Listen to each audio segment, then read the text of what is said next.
Allahu Allahu Allahu. Bismillahirrahmanirrahim. Assalamualaikum warahmatullahi wabarakatuh.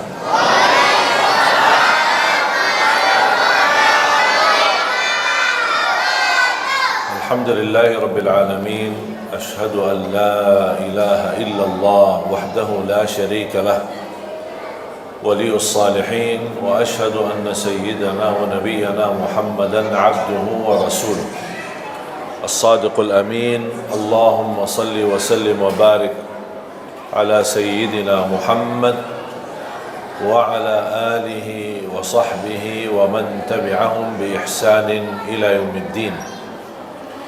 سبحانك لا علم لنا إلا ما علمتنا إنك أنت العليم الحكيم.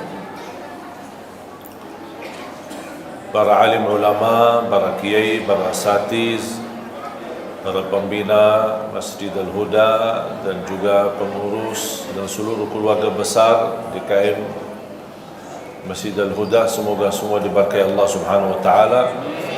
Mohon maaf tidak disebutkan satu persatu, bapak-bapak, ibu-ibu, adik-adik, semua yang hadir, mudah-mudahan semua dimuliakan dan diberkahi Allah Subhanahu wa taala. Alhamdulillah, salah satu nikmat yang agung adalah nikmat umur. Tapi umur ini bisa merupakan jalan menuju surga, bisa juga nikmat itu kebalik menjadi bala menuju ke neraka. Kenapa kok bisa nikmat umur bisa juga kebalik menjadi nikmah bala? Tergantung isinya. Karena di hari kiamat Allah tidak akan tanya berapa usiamu, tetapi apa isi usiamu. Rasulullah sallallahu alaihi wasallam bersabda, "Ni'mal 'abdu salih man ta'ala 'umruhu wa hasuna 'amaluhu." Sebaik-baik hamba Allah yang salih, yang panjang usianya, baik pula amalannya. Berarti dia maksimal memanfaatkan nikmat umur karena dia tahu ini anugerah dari Allah, dia tidak mau salah guna. Satu hari lewat tidak bisa dikembalikan. Banyak hal yang kita rugikan tetapi masih bisa kita kembalikan. Saat kita sakit, kita berobat, insya Allah kembali sehat. Kita rugi usaha, kita bisa bangkit dengan usaha lagi, berbisnis lagi, berdagang lagi. Bahkan dalam kehidupan rumah tangga, orang bisa menikah, gagal satu, gagal yang kedua kali, gagal yang ketiga kali. Bisa juga sukses di kawinan yang keempat kalinya. Kita tidak tahu. Tapi maksud saya bisa diatasi persoalannya. Bukan berarti misal kalau kita nikah kemudian gagal, bukan berarti habis kehidupan. Kita masih bisa berkesempatan masing-masing mencari jodoh baru. Barangkali ada yang istri berharap suami bertanggung jawab, mungkin suami yang pertama tidak bertanggung jawab, jodohnya sampai di sini, mereka pisah, bukan berarti kehidupannya sudah habis, dia masih bisa berusaha lagi. Intinya, apapun yang kita rugikan, bisa kita usaha untuk dikembalikan menjadi lebih baik. Kecuali satu, tidak bisa dikembalikan. Umur dan usia kalau sudah berlalu tidak bisa dikembalikan. 1 jam berlalu tidak bisa dikembalikan. Dan Islam mengajarkan kita tidak boleh memfikirkan masa lalunya, apalagi hal-hal yang buruk, membuat kita lama-kelamaan putus asa. Kalau hal yang lama yang kita lakukan, contoh dosa maksiat, kalau kita ingat terus dosa maksiat tersebut, syaitan mengambil kesempatan untuk membuat kita putus asa dari rahmat Allah. Kita sudah niat taubat, tapi syaitan membuat kita ingat, apaan kok mau taubat enak-enak, sudah berlaku macam-macam. Gitu datang syaitan, membuat kita, ya betul, saya malu sama Allah. Taubat, dosa lagi, taubat, dosa lagi, taubat, dosa lagi. Sambil datang syaitan, ngapain kok taubat-taubat tak jelas. Membuat kita putus asa. Padahal Allah sudah menjaminkan diampuni dosa selama kita selalu bertaubat. Allah tidak bosan mengampuni dosa selama kita tidak bosan bertaubat. Seberapapun dosa kita pasti diampuni. Syaratnya taubat. Dosa lagi, ya taubat lagi. Dosa lagi, taubat lagi. Kalau syaitan berhasil menggoda kita untuk berlaku dosa, jangan membuat rahmat Allah tidak berhasil membuat kita taubat. Karena rahmat Allah sangat luas. Sampai Allah berfirman di hadis yang qudsi, "Ya ibna Adam, law balaghat dhunubuka anana as-sama' thumma laqitani thumma astaghfartani laghafartu laka ala ma kana minka wala ubali." Anak Adam, kalau dosa-dosamu, ini satu orang, dosa-dosamu sampai ke lapisan langit, saking banyaknya, sampai ke lapisan langit, tetapi kamu selalu beristighfar, aku akan ampuni semuanya dan aku tidak peduli berapa banyaknya, kata Allah. Allah tidak peduli berapa banyak dosa. Yang Allah pedulikan taubat kita, istighfar kita, memohon. Kalau Rasul saja, Nabi Muhammad sallallahu alaihi wasallam berhari istighfar sampai 100 kali, memohon ampun kepada Allah. Apalagi kita.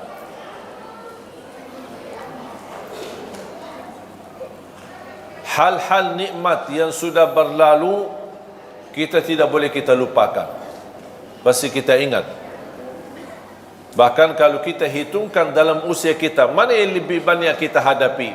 Nikmat atau bala? Pasti lebih banyak nikmat. Tapi kenapa yang difokuskan hanya bala? Sampai kita merasa aku tidak dapat apa-apa. Justru kalau kita membandingkan keadaan kita dengan orang lain, kita bersyukur, alhamdulillah keadaan kita masih lebih baik. Biarpun kita menghadapi berbagai macam ujian. Apalagi bala dan musibah kematian keluarga. Wajar kalau kita manusia sedih atas wafatnya orang tua, atas wafatnya kakek nenek kita, atas wafatnya suami kita, atas wafatnya istri kita, anak kita. Wajar kita sedih. Ya, manusia punya perasaan. Tapi yang tidak wajar berlebihan sampai terbawa kepikiran. Sudah 40 hari, sudah 100 hari, sudah berbulan-bulan, sudah bertahun-tahun orangnya sudah meninggal dunia, tapi orang ini masih sedih. Itu yang tidak diizinkan oleh agama.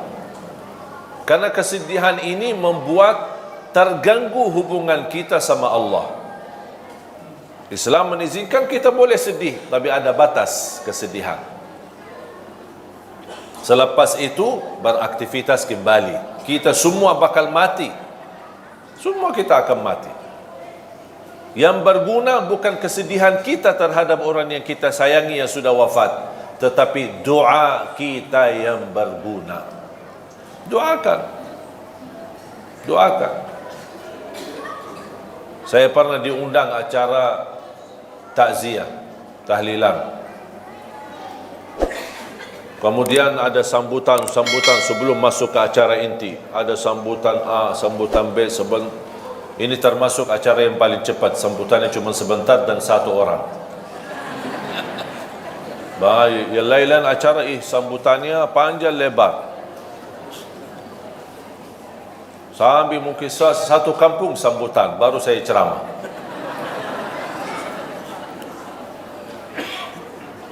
Pas saya diundang tuan rumah, ada seorang anak karena meninggal bapaknya, sambil dibawakan di layar, mereka dari keluarga kaya bawakan layar foto-foto dan video masa-masa lalu, kesenangan mereka, makan bersama, umrah bersama, jalan-jalan bersama, naik kapal bersama, kemana laut, kemana, semua ditayangkan di acara.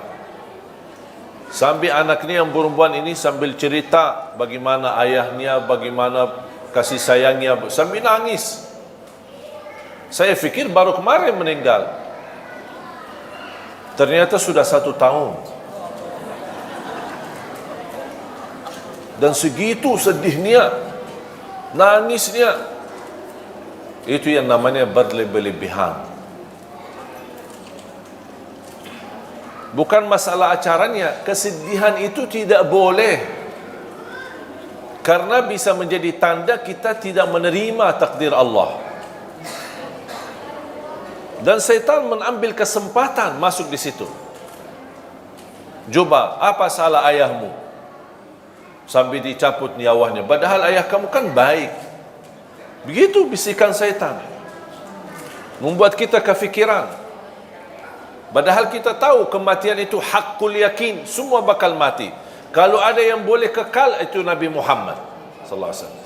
Karena di saat sakaratul maut, Allah tawarkan melalui malaikatul maut, mau kekal di dunia atau mau ambil wafat, pilih yang mana? Rasulullah SAW, karena sudah selesai tugasnya, sudah selesai dakwahnya, sudah sempurnakan agamanya, dia tidak mau milih hidup, malah dia justru berkata, Ar-Rafiq al-A'la, Ar-Rafiq al-A'la, saya ingin bertemu Allah. Sudah buat apa lagi saya hidup di dunia ini? Makanya Rasulullah SAW bersabda, Man ahabba liqa' Allah, ahabba Allahu liqa'ah. Barang siapa yang mencintai bertemu Allah, Allah juga cinta dan sayang bertemu dengan kita. Tapi ada orang, na'udzubillah, pas menghadapi sakaratul maut, dia tidak mau bertemu Allah karena perilakunya. Makanya kita harus berbaik sangka, harus bersenang. Kapan tiba saatnya, kita tunjukkan perasaan kebahagiaan, kesenangan. Itu kematian bukan berarti kita akan menghadapi keburukan. Justru yang membuat kita senang menghadapi kematian, karena selepas kematian kita akan bertemu sama Allah. Bahagia enggak? Ya seharusnya bahagia. Kita disuruh bertemu sama orang terkenal, atau sama orang pejabat besar, atau sama orang presiden. Masa kita tidak senang? Sama Allah aja kita merasa takut. Segala sesuatu yang kita takuti, kita tidak berani menghadapi. Binatang, yang membahayakan apa, atau ada seorang preman yang mengganggu kita dan orang zalim, kita melewati jalannya aja kita tidak berani, takut.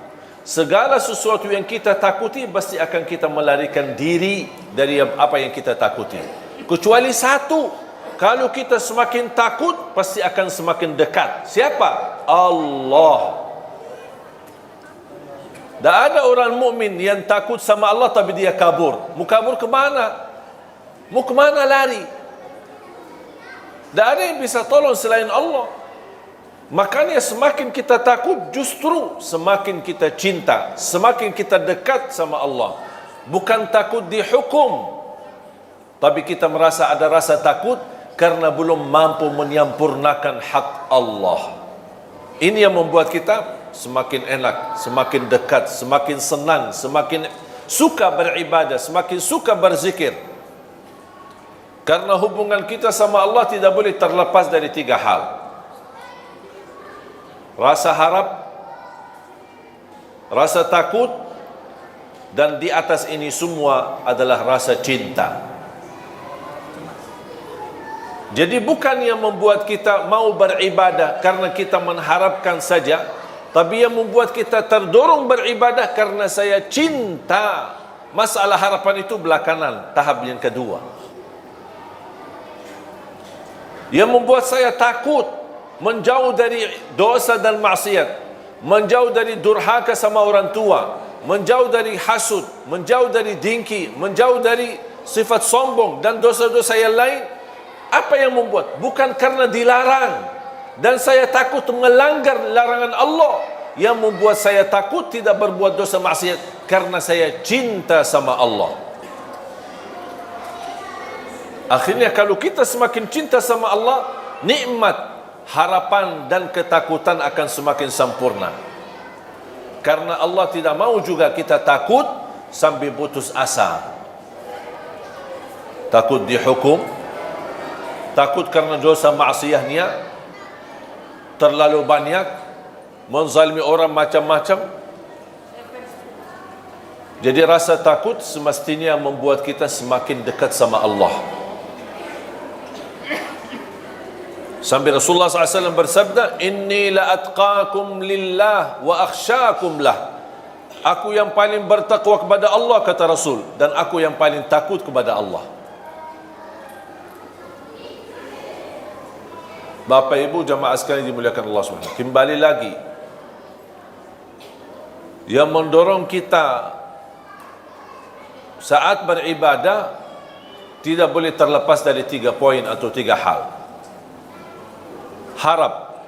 Apa yang kita harapkan dari Allah? Ridha.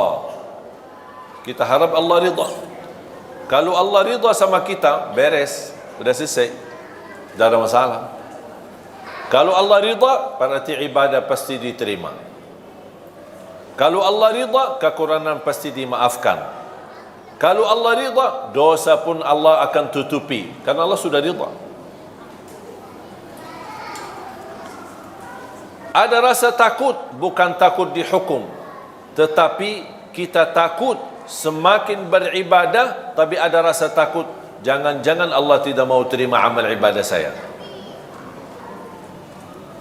Oh, barangkali ibadah saya belum baik, barangkali belum ikhlas, barangkali belum sempurna, ada kekurangan khusyuk. Saya kadang-kadang suka berzikir, tapi lebih banyak suka malas. Ini muncul rasa takut. Takut kekurangan ibadahnya, tidak sesuai dengan perintah, tidak sesuai dengan ajaran agama, tidak sesuai untuk meniru Nabi Muhammad sallallahu alaihi wasallam. Dan rasa takut itu akan mendorong kita akan semakin lebih baik. Kalau saya salat asar atau saya salat zuhur, kayaknya belum sempurna ya, masih ada kekurangan, insya-Allah saya salat sunnah ba'diyah. Karena tugas salat sunnah qabliyah ba'diyah menutupi kekurangan salat wajibnya. Belum sempurna sunnah qabliyah ba'diyah, udah saya tambah lagi salat duha, saya tambah lagi sunnah wudu, saya tambah lagi salat tasbih, saya tambah lagi salat hajat. Belum lagi, masih ada kekurangan, saya tambah lagi salat tahajud, walaupun 2 rakaat, tutup witir, tidak harus 8 rakaat, tidak harus 10, tidak harus 20. Boleh enggak saya salat tahajud cuma 2 rakaat? Ya boleh. Witir langsung ditutupi witir. Jadi tahajud itu tidak semestinya jumlah yang banyak. Boleh enggak kita salat malam tapi belum tidur? Ada orang tanya, aku mau salat malam tapi aja sudah jam 1 saya belum tidur. Asik lagi ngobrol sama suaminya, lagi mesra-mesra, senang-senang, atau lagi membahas diskusi soal anak, sampai kelewat waktunya, sampai jam 12, jam 1. Kalau tidur jam 1 takut ketiduran, bangun salat subuh, belum salat tahajud. Boleh enggak saya salat malam sebelum tidur? Ya boleh, daripada sia-sia. Ada orang berkata harus tidur walaupun sebentar. Maksudnya sebentar. Sampai saya pernah baca di salah satu komen, dia bilang wajib tidur sebelum salat malam, walaupun hanya tutup mata sebentar terus buka lagi. Itu bukan namanya tidur. La yukallifullahu nafsan illa wus'aha. Tidak ada ajaran yang membebani kita. Ibu-ibu, bapa-bapa yang sudah biasa tidur dan bangun tahajud, teruskan. Itu lebih baik. Tapi yang belum terbiasa, malas-malasan, suka tidur dan ketiduran, syukur-syukur bangun subuh, daripada tidak salat witir dan salat malam, tertulis nama kita menjadi ahli tahajud, mendingan kita salat baru tidur. Ada orang bertanya, gimana kalau saya salat malam, tutup witir, kemudian saya tidur, tiba-tiba saya bangun, saya lihat jam, masih ada 40 minit belum azan subuh. Boleh enggak saya tahajud lagi? Boleh, tapi tidak boleh witir lagi. Karena Rasulullah SAW tidak mengizinkan 2 kali witir dalam satu malam. Tidak boleh 2 kali witir dalam satu malam. Faham bu? Alhamdulillah, Islam mudah. Kalau ada, selalu ada harap. Apa yang kita harapkan? Ridha Allah. Di bawah ridha Allah pasti surga. Masa ada orang-orang beribadah tapi tidak mengharap surga? Terus maunya apa? Mau neraka. Harap surga dan takut neraka. Tapi lebih daripada harap surga dan takut neraka, yang membuat kita mau mencintai Allah, mau beribadah kepada adalah rasa cinta. Itu yang paling tinggi. Contoh, ibaratnya seperti burung. Kira-kira burung tanpa kepala bisa terbang enggak? Burung dengan kepala tapi tidak ada sayap bisa terbang enggak? Itu orang mukmin. Kepala adalah cinta, 2 sayap harap dan takut. Harus 3-tiganya ada supaya hubungan kita sama Allah semakin baik, bisa terbang. Tapi kalau kepala ada cinta sama Allah, ada orang cinta tapi ibadahnya tidak jalan, tidak ada harap, tidak ada takut, tidak ada perasaan sama sekali, tidak bisa jalan. Sampai ada orang berkata, aku tidak, kalau Allah takdirkan saya masuk neraka, ya tidak apa-apa, saya ikhlas kok. Masa begitu doanya? Ya Allah, saya kalau tidak diizinkan masuk surga, ya tidak apa-apa. Itu namanya orang beribadah tapi tidak ada harapan. Tidak mau harap ridha, tidak harap surga, tidak takut neraka, ya tidak apa-apa. Itu tidak bisa. Cinta ada, rasa harapan ada, dan juga takut ada. Takut amalan ibadahnya ditolak, takut tidak diterima, takut tidak sempurna, takut sia-sia. Iman ada yang amalannya sia-sia? Ada. Sampai Allah ceritakan dalam Al-Quran, alladzina dhalla sa'yuhum fil hayatid dunya wa hum yahsabuna annahum yuhsinuna sun'a. Mereka yang merugi adalah yang datang di hari kiamat. Dia merasa dirinya telah berbuat banyak kebaikan, tapi kenyataannya di hari kiamat merugi semuanya karena mereka tidak ikhlas lillahi ta'ala. Sia-sia. Kalau orang mukmin, dia takut amalannya jadi sia-sia. Dia takut amalannya menjadi riya. Berarti ada sifat takut. Jadi kembali lagi ingat, seperti burung, kepalanya adalah cinta, rasa cinta. 2 sayap harapan dan takut sama Allah Subhanahu wa taala. Sama seperti ada orang bekerja, apa yang diharapkan? Upah. Masa dia mau bekerja, ya terserah bos, kalau mau kasih gaji boleh, tidak mau kasih tidak apa-apa. Ada yang mau enggak gitu? Tidak ada yang mau. Kalau dipotong aja pasti dia ngamuk. Pak, kenapa dipotong gaji saya? Oh, karena sudah 3 kali telat, karena denda, karena hukuman. Allah juga maha adil. Yang berlaku kita sama manusia berlaku sama Allah Subhanahu wa taala. Dan Allah Subhanahu wa taala walaupun maha adil, Allah lebih banyak menjalankan kasih sayangnya kepada kita daripada keadilannya. Contoh, A'udzu billahi minasy syaithanir rajim. Bismillahirrahmanirrahim. ولو يؤاخذ الله الناس بما كسبوا ما ترك على ظهرها من دابة ولكن يؤخرهم إلى أجل مسمى فإذا جاء أجلهم فإن الله كان بعباده بصيرا.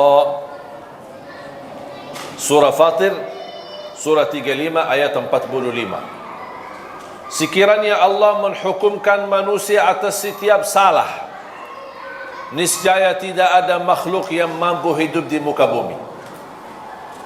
Itu namanya adil. Karena sistem adil, yang salah wajib apa? Yang salah wajib dihukum. Kalau orang salah kemudian kena hukuman, itu namanya adil tidak? Yang tidak adil, kalau ada salah tapi tidak ada hukuman, itu namanya tidak adil. Menurut ayat ini, surah 35 ayat 45, sekiranya Allah berkenan menjalankan keadilannya terhadap perilaku manusia, setiap salah, setiap dosa kena hukuman Allah. Contoh, dosa mata, dicabut nikmat mata, hukuman. Dosa tangan, dicabut nikmat tangan. Ketiduran salat subuh, bertambah bau badan kita. Ada dosa lagi, dosa riba, dosa apa saja, ada kena hukuman. Menurut ayat ini, kalau Allah berkenan menghukum manusia setiap dosa dan maksiatnya, niscaya tidak ada makhluk, jangankan manusia, tidak ada makhluk termasuk binatang, tidak ada makhluk yang mampu hidup di muka bumi. Kenapa? Karena habis dihukum Allah. Sudah habis. Tetapi Allah Subhanahu wa ta'ala menunda sampai di hari pembalasan, tidak dihukum. Bayangkan aja, kalau setiap dosa bau badan kita, dosa lagi tambah keras bau badan kita, dosa lagi bertambah keras bau badan kita, kira-kira berani enggak keluar rumah? Langsung ditandain orang, bau ya, dosanya banyak. Langsung ditandain orang. Malu kita sama orang. Makanya tanda sesuatu salah atau dosa apa? Ada dua tanda. Kadang-kadang ada orang melakukan sesuatu tapi dia berkata tidak apa-apa. Mau enggak tahu ini salah atau tidak? Lihat dua hal. Pertama, ada enggak sesuatu di hati tidak enak? Kalau muncul perasaan di hati tidak enak, berarti itu tidak benar. Tinggalkan saja. Jangan kesana kemari cari fatwa. Majlis ulama, kiai, ustaz. Kalau sudah muncul perasaan di hati tidak enak, jauhkan. Kalau bukan haram, berarti syubhat. Syubhat. Hati-hati dari syubhat. Islam mengajarkan hal-hal yang tidak jelas pun kita jauhi, apalagi kalau sudah jelas haram. Tanda yang kedua, kalau kita melakukan hal tersebut, kita malu dilihat orang. Faham bu? Saya ulang lagi. Tanda yang pertama, apa yang kita lakukan atau ada yang mau melakukan sesuatu, kalau muncul perasaan di hati tidak enak, berarti jangan dilakukan. Walaupun ada kiai, ustaz bilang boleh. Tanya diri, jangan tanya ustaz. Tanya hati. Kalau hatinya tidak enak, itu fitrah. Tidak mungkin Allah memberikan hati tidak enak kalau sesuatu yang boleh. Kalau sesuatu boleh dalam pandangan agama, pasti hati enak. Kalau sesuatu yang tidak boleh, walaupun kita belum faham karena masih bodoh agama, tapi muncul perasaan tidak enak, berarti sudah cukup menjadi tanda Anda jauhi. Cukup. Walaupun hal itu tidak haram 100% atau tidak jelas haramnya, kalau muncul perasaan tidak enak, itu tanda kalau tidak haram berarti syubhat. Syubhat artinya belum jelas. Islam menajarkan kalau belum jelas, mendingan tidak usah daripada salah. Tanda yang kedua, kalau kita lakukan muncul perasaan, kalau ayah saya tahu, malu. Berarti tidak benar itu. Kalau guru saya tahu, pasti marah. Berarti tidak benar. Berarti kalau ada tanda malu dilihat sama orang atau ditahu sama orang, berarti ketahuilah yang kita lakukan itu tidak benar, tidak baik. Sudah faham? Dan ini bukan kata saya. Itu kata Rasulullah sallallahu alaihi wasallam. Wal ithmu ma haka fi nafsika wa karihta an yattali'a alaihi nas. Dosa dan keburukan adalah yang jengkel di hati, ada perasaan tidak enak, kayak rasa gatal, kefikiran, di mana ya. Itu sudah Rasul kasih tahu. Berarti Rasul mengajarkan kita tanya hatimu dulu. Tanya hatimu dulu. Hati yang suci, hati yang fitrah, insya-Allah tidak mungkin terima kemungkaran, tidak mungkin terima kebatilan. Kecuali na'udzubillah kalau hatinya munafik, semuanya halal. Bahkan yang haram jadi halal, boleh. Korupsi dia membolehkan, malah bagi uang korupsi untuk haji. Enak. Dia fikir Allah mau terima. Allah maha baik dan Allah tidak terima selain yang baik. Jangan mencuri orang, curi hartanya terus sedekah. Saya suka anak yatim, tapi diambil curian orang. Nah, Allah tidak bakal terima. Allah terima yang halal. Dari mana dan kemana? Makanya kita ingat, kembali kepada fitrah dan hati kita yang suci. Apapun yang jengkel di hati atau kita malu dilihat dan ditahu sama orang, berarti sudah menjadi tanda cukup buat kita tidak melakukan hal tersebut. Bapak Ibu jamaah sekalian dimuliakan Allah Subhanahu wa taala. Manfaatkan usiamu. Allah sendiri bersumpah dalam Al-Quran, wal 'asr innal insana lafi khusr illa alladhina amanu wa 'amilus salihat wa tawasaw bil haqq wa tawasaw bis sabr. Demi masa, demi waktu, apapun di dalam Al-Quran, kalau Allah berani bersumpah, itu berarti tanda sesuatu kemuliaan di belakang sumpah itu. Ada sesuatu kemuliaan di belakang sumpahan Allah Subhanahu wa taala. Allah ingin menyampaikan kepada kita, demi masa, demi waktu, berarti waktu dan masa itu berharga bagi Allah Subhanahu wa taala. Allah boleh bersumpah dengan apa saja, tapi kita manusia tidak diizinkan bersumpah kepada selain nama Allah. Demi Allah, wallahi, lillahi. Tapi kalau Allah bersumpah banyak, wasyamsi wa duhaha, wal qamari idza talaha, wad duha, wat tini waz zaitun, wal fajr, was samai wat tariq, was samai dzatil buruj. Ini semua namanya sumpah. Dan Allah berhak bersumpah dengan apa saja, termasuk wal asr. Allah bersumpah dengan demi masa, demi waktu. Gara-gara waktu dan masa, banyak manusia bakal merugi, kata Allah. Kenapa merugi? Karena dia tidak memanfaatkan waktu itu. Termasuk waktu adalah umur. Makanya sebaik-baik hamba, yang panjang usianya baik pula amalannya. Sebaliknya seburuk-buruk hamba, yang panjang usianya tapi buruk amalannya.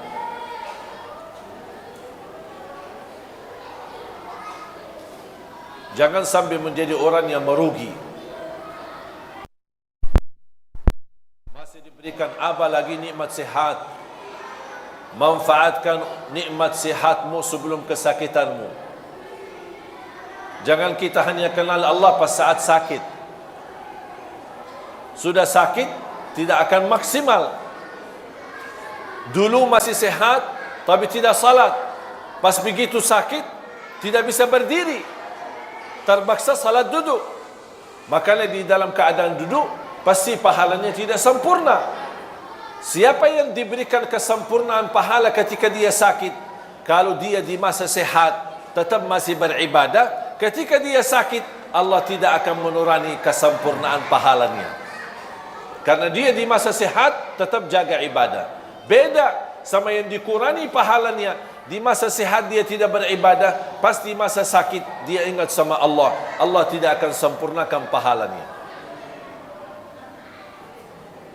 Makanya Rasulullah SAW mengingatkan, manfaatkan usia kuatmu di saat kuat, masih muda, sebelum kelemahanmu di saat lemah sudah tidak kuat.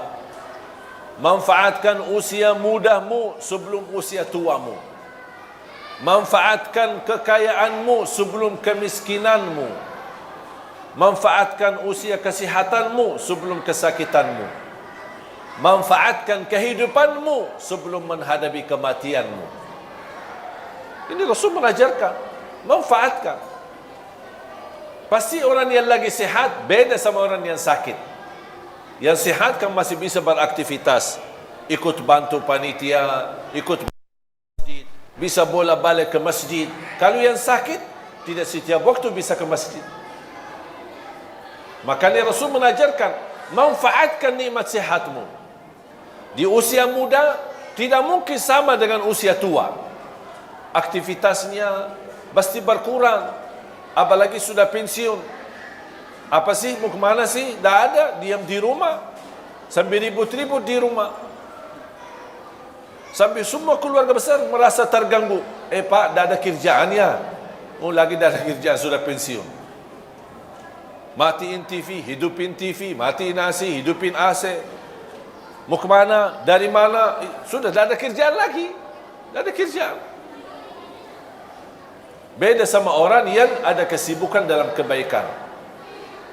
Saat kita ada harta, jangan lupa kita sisahkan rezeki buat nafkah, infak, sedekah, kebaikan. Kenapa? Karena bisa nanti satu saat kita miskin, tidak berkesempatan. Makanya Islam mengajarkan, di saat masih ada, manfaatkan di ketika ada untuk di jalan Allah Subhanahu wa taala. Supaya Allah ganti. Kalau tidak dapat diganti di dunia, dijamin akan diganti berlipat ganda di akhirat, sampai 700 kali lipat. Dan selalu saya berkata, isilah tabungan rekening akhirat sebelum tabungan rekening dunia. Kalau tabungan rekening dunia yang kita fokuskan untuk isi, besok kita meninggal, kita yang isi, kita yang capek kumpulkan, tapi dimanfaatkan orang lain. Ahli waris. Syukur-syukur kalau ahli waris salih-salihah, kalau tidak ribut-ribut. Tapi kalau kita isi tabungan akhirat, siapa yang bermanfaat bukan buat ahli waris, tapi manfaatnya buat diri kita. Makanya kata ulama, rizki yang sesungguhnya bukan yang kita simpan, bukan yang kita wariskan kepada ahli waris, tapi rizki yang adalah yang milik kita, yang kita akan bakal ketemu adalah yang kita buatkan di jalan Allah. Yang kita keluarkan di jalan Allah berarti ini buat diri kita, bukan buat siapa-siapa. Sedekah subuh disertai doa. Walaupun ibu-ibu lagi halangan tidak salat, boleh enggak kita tetap jalani sedekah di waktu subuh? Tetap masih boleh. Isi sedekah disertai doa. Contoh, ya Allah, aku mohon dengan berkah sedekah ini, sembuhkan kedua orang tua. Kalau orang tua lagi sakit, orang tua sudah tidak ada, ya Allah, aku mohon dengan berkah sedekah ini, titipkan pahalanya untuk kedua orang tua. Yang sudah lama menikah belum punya keturunan, ya Allah, aku mohon dengan berkah sedekah ini, mudahkan keturunan dan dahsyat dan kekuatan sedekah subuh. Yang sudah punya keturunan, ya Allah, aku mohon dengan berkah sedekah ini, berilah kepada keturunan kami menjadi penghafal Al-Quran. Lagi melamar kerjaan di mana-mana, kita isi sedekah subuh. Ya Allah, aku mohon berikan kemudahan lamaran kerja bisa diterima. Ya Allah, dengan berkah sedekah ini, mudahkan rizki yang bisa membawa saya ke tanah suci haji dan umrah. Itu namanya sedekah disertai doa. Tapi tolong Bapak Ibu disesuaikan sedekahnya. Jangan sedekahnya koin tapi doanya sampai terbit matahari. Malu sama Allah. Kata malaikat, sedekahnya koin-koin, teng-teng-teng, tapi kok doanya dah habis-habis. Kalau saya usulkan, satu kali sedekah, fokus satu hajat. Begitu tuntas hajatnya, nanti lanjut lagi sedekah untuk hajat yang lain. Wallahi bapa ibu, sedekah subuh dahsyat manfaatnya. Mulai hari ini, ibu, bapa, adik-adik, teman-teman semua sekalian, mulai hari ini masing-masing punya kotak amal sendiri. Suami satu, isteri satu, anak-anak satu, masing-masing. Termasuk anak-anak kita, supaya diajarkan dari kecil. Anak bayi kita, ibu yang masukin sedekahnya atas nama si bayi itu. Supaya mereka tertanam dari kecil cinta sedekah, cinta memberi. Karena ini sifat-sifat para nabi, para awliya, para salihin, memberi. Rasul pun tidak punya apa-apa tapi suka memberi. Makanya isi sedekah termasuk anak-anak kita. Ajarin anak-anak untuk bisa berdoa. Lagi menghadapi ujian, isi sedekah subuh. Ya Allah, mudahkan ujian biar saya lulus. Ajarin. Segala hajatnya sekecil apapun, insya Allah diberikan kemudahan oleh Allah Subhanahu Wa Taala. Ajarin anak-anak kita seperti itu. Ketika sudah isi kotak amal atau botol atau kaling, langsung sedekahkan dengan segala isinya. Kalau sudah isi, sudah full, tidak bisa isi lagi, sedekahkan. Dan saya nasihatkan, jangan dicoba buka kotak amal tersebut. Jangan dibuka. Saya khawatir kalau dibuka, rubah fikiran. Lumayan ini. Apalagi ada tagihan bulan ini, ada tagihan sana, tagihan sini. Udah. Karena sifat manusia cinta harta. Cinta harta. Biar orang susah, payah, miskin, tapi cinta tetap harta. Ketika muncul ada pemberian, dia tidak mau. Makanya saya bilang, ketika kotak amal jangan dibuka, tutup mata, serahkan aja. Boleh ke masjid, ke musalla, kepada salah satu pengurus yang kita percaya, atau ke yayasan, ini tolong silahkan bebas digunakan. Sedekah buat tahfizul Quran, bina anak-anak hafiz Quran, apa saja boleh kita sedekahin. Anak yatim, orang miskin, duafa, bisa kita kumpulkan. Sekali lagi, jangan dibuka ya. Setuju? Sudah isi, bismillah, ikhlas lillahi ta'ala. Datang setan, buka aja, lihat aja isinya, biar ibu tahu berapa jumlah sedekahnya. Dah usah terima. Maaf setan, saya tidak mau. Saya tidak mau tahu. Saya lillahi ta'ala, sekecil apapun, seikhlas apapun, sebanyak apapun, lillahi ta'ala. Dan saya sudah mengajarkan diri saya, lebih baik banyak ikhlas daripada sedikit tidak ikhlas. Setuju? Apaan setuju? Banyak ikhlas daripada biasanya apa? Sedikit ikhlas daripada banyak. Itu 2018. Sekarang 2019. Kita masih semua berubah. Semua kata-kata yang dulu kita ganti. Ganti semuanya. Lebih baik banyak ikhlas daripada sedikit tidak ikhlas. Ini selalu kita niatkan. InsyaAllah akan Allah hantarkan rezeki lebih daripada kecukupan, yang bisa berguna buat diri kita, berguna juga buat umat. Yang terakhir, saya ingatkan ada satu hal yang sangat penting. Ya, silakan Pak Guru.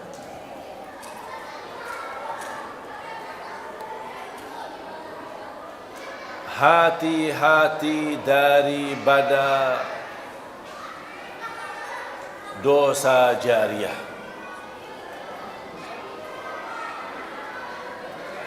hati-hati daripada dosa jariah. Biasanya kita tahu sedekah jariah atau amal jariah. Kok ada dosa jariah? Ada. Dan ini dosa jariah muncul saat ini gara-gara HP. Kalau sudah terlanjur kita melihat diisi HP kita atau grup-grup yang menerimkan macam-macam yang baik maupun buruk, atau isinya dosa, atau filem-filem yang tidak baik, sudah terlanjur kita melihatnya, itu sudah dosa buat diri sendiri. Tetapi hati-hati, jangan di-share. Jangan di-share. Rasanya gampang, tinggal masukin ke grup sebelah. Terima dari grup A, dimasukin ke grup B.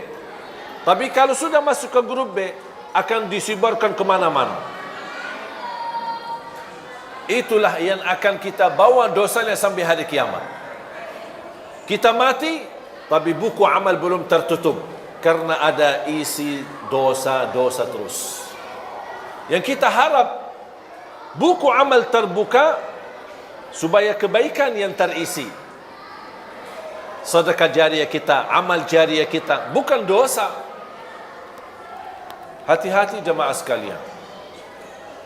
Kalau anda merasa malu menegur kemungkaran, ada orang kirimkan satu video atau satu rekaman atau satu tulisan, tapi kita malu menegur karena itu mungkar, dosa, tapi kita merasa malu. Kalau saya tegur, nanti aku baru belajar 2 hari ku jadi ustaz. Langsung diolah sama orang. Kalau kita malu menegur mereka, mengingkari kemungkaran, sudah terlanjur kita lihat, jangan di-share ke orang lain. Walaupun itu satu orang. Bayangkan kalau satu orang ke satu orang dari grup ke grup bisa menyebarkan banyak, bisa jutaan orang dalam usia, bahkan dalam habis kematian kita. Itulah yang akan kita tanggung dosanya sampai hari kiamat. Na'udzubillah. Makanya hati-hati. Dan ini bukan kata saya, tapi kata Rasulullah sallallahu alaihi wasallam, "Man sanna fil Islami sunnatan hasanah, falahu ajruha wa ajru man amila biha ila yaumil qiyamah." Barang siapa yang menghidupkan sesuatu kebaikan atau share sesuatu kebaikan, dia akan mendapatkan pahalanya, dan semua yang mengamalkan kebaikan tersebut, dia akan sama juga mengikut dapat pahalanya sampai hari kiamat. Dan barang siapa yang menghidupkan keburukan atau menyebarkan keburukan sampai dia mati, akan keburukan itu masih jalan, akan dia dapat dosanya sampai hari kiamat. Na'udzubillah min zalik. Hati-hati. Makanya HP ini alat mubah, bisa jadi halal, bisa jadi haram, tapi dia alat mubah. Maksudnya apa mubah? Tidak ada pahala, tidak ada dosa, itu mubah. TV mubah atau haram? Mubah. Alat, semua alat itu namanya mubah. Mic, alat, semua itu namanya alat, tergantung gunanya. Salah guna, dosa. Digunakan dengan baik, pahala. Contoh, HP kita, "Assalamualaikum, apa kabar ayah, apa kabar ibu, saya kangen sama kampung, saya belum bisa pulang karena lagi sibuk kerjaan." Itu namanya apa? Silaturrahim. Liwat apa? Liwat alat mubah, Allah berikan pahalanya. Ada orang telefon, caci maki orang, gibah, fitnah, sebarkan fitnah. Tahu nggak ini berita di Salabriti, salah satu ustaz katanya karena ini macam-macam, dia menipu jamaahnya, ini begitu. Sebarkan fitnah. Walaupun itu berita benar, itu termasuk menyebarkan fitnah. Apalagi kalau berita itu tidak benar. Kalau berita benar, tidak boleh kita share, menyebarkan fitnah. Apalagi kalau berita itu hoax, tidak benar. Hati-hati jamaah sekalian. Sekarang semua serba, terima video, apapun isinya langsung di-share. Bahkan ada satu orang saya pernah perhatikan, dia terima, dia belum lihat, langsung langsung copy share, copy share, copy share. Saya bilang, kamu sudah lihat enggak? Belum. Terus kenapa kamu dah lihat? Belum sempat. Oh, sempat share aja. Tapi kan barangkali ada isinya tak baik. Oh ya, gitu ya. Jangan terlalu gampang. HP ini bahaya. Daripada menjadi kebaikan menuju ridha Allah dan surga, menjadi jembatan menuju surga, jalan-jalan menjadi hambatan untuk menuju surga. Sekarang di mana-mana di masjid-masjid sudah ada gambar, tulisan, mohon jamaah yang membawa HP mohon nonaktifkan. Betul tak? Kalau ada orang buta huruf dah bisa baca, ada gambar HP X supaya bapa ini lihat. Oh, barangkali bapa itu buta, tak bisa lihat, buta. Imam, stau, i'tadilu, luruskan saf, rapatkan saf, mohon jamaah yang membawa HP nonaktifkan. Betul kan? Tulisan ada, gambar ada, imam pun mengumumkan. Allah, masih bunyi, masih bunyi. Terus maunya apa? Setiap orang masuk masjid diberikan surat masing-masing, tanda tangan berjanjian untuk masuk ke masjid ini mohon nonaktifkan. Biar datang-datang baru silahkan masuk. Maunya seperti itu. Yang lebih parah lagi, kalau anggaplah manusia, mohon maaf, Ustaz, jangan berlebih-lebihan. Kadang kita kan manusia suka lupa. Kadang-kadang walaupun imam sudah mengumumkan, tapi kadang-kadang kefikiran, tidak sadar, saya lagi menghadapi masalah. Ya, saya maafkan. Kita lupa, kefikiran, apapun alasannya. Sudah terlanjur, Allahu Akbar, sudah terlanjur mulai salatnya, lupa nonaktifkan HP-nya atau diselang. Kemudian kita pas begitu salat, ada bunyi HP kita. Kenapa tidak gerakkan tangannya untuk dimatikan HP-nya? Saya pernah salat di salah satu masjid tarawih. Ada sebelah saya orang, imamnya lagi nikmat bacaannya, enak, terharu sekali bacaannya. Di sebelah saya ada orang bunyi HP-nya, lagu India lagi.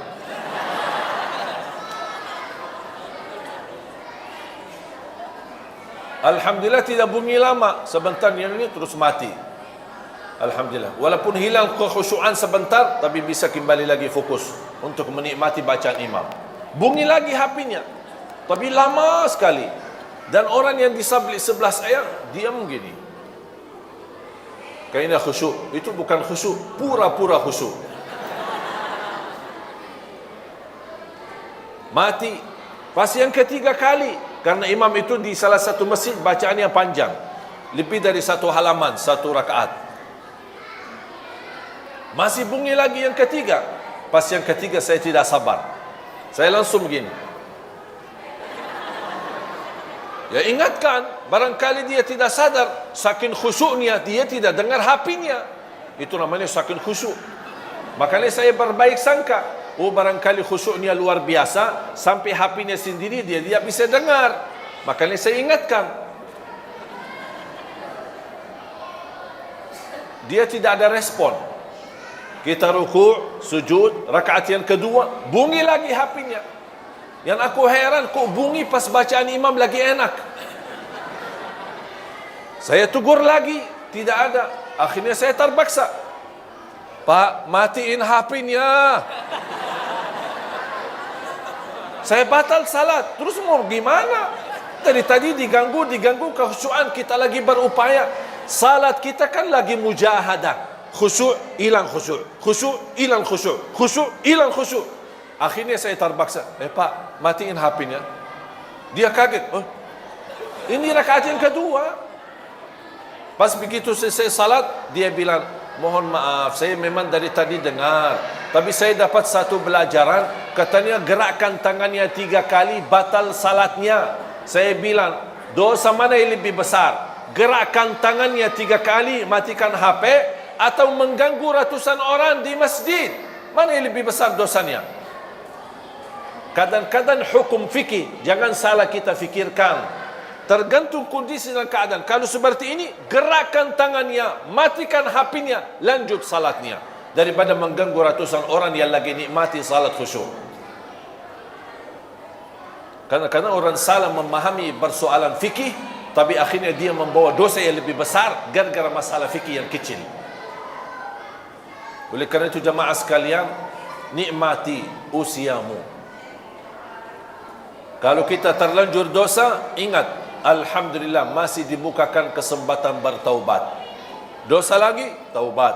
Dosa lagi, taubat. Dan selalu kita memohon ampun kepada Allah Subhanahu wa taala. Semoga semua diampuni dosanya, disucikan hatinya, dibersihkan jiwanya, diberikan kemudahan dalam segala urusannya.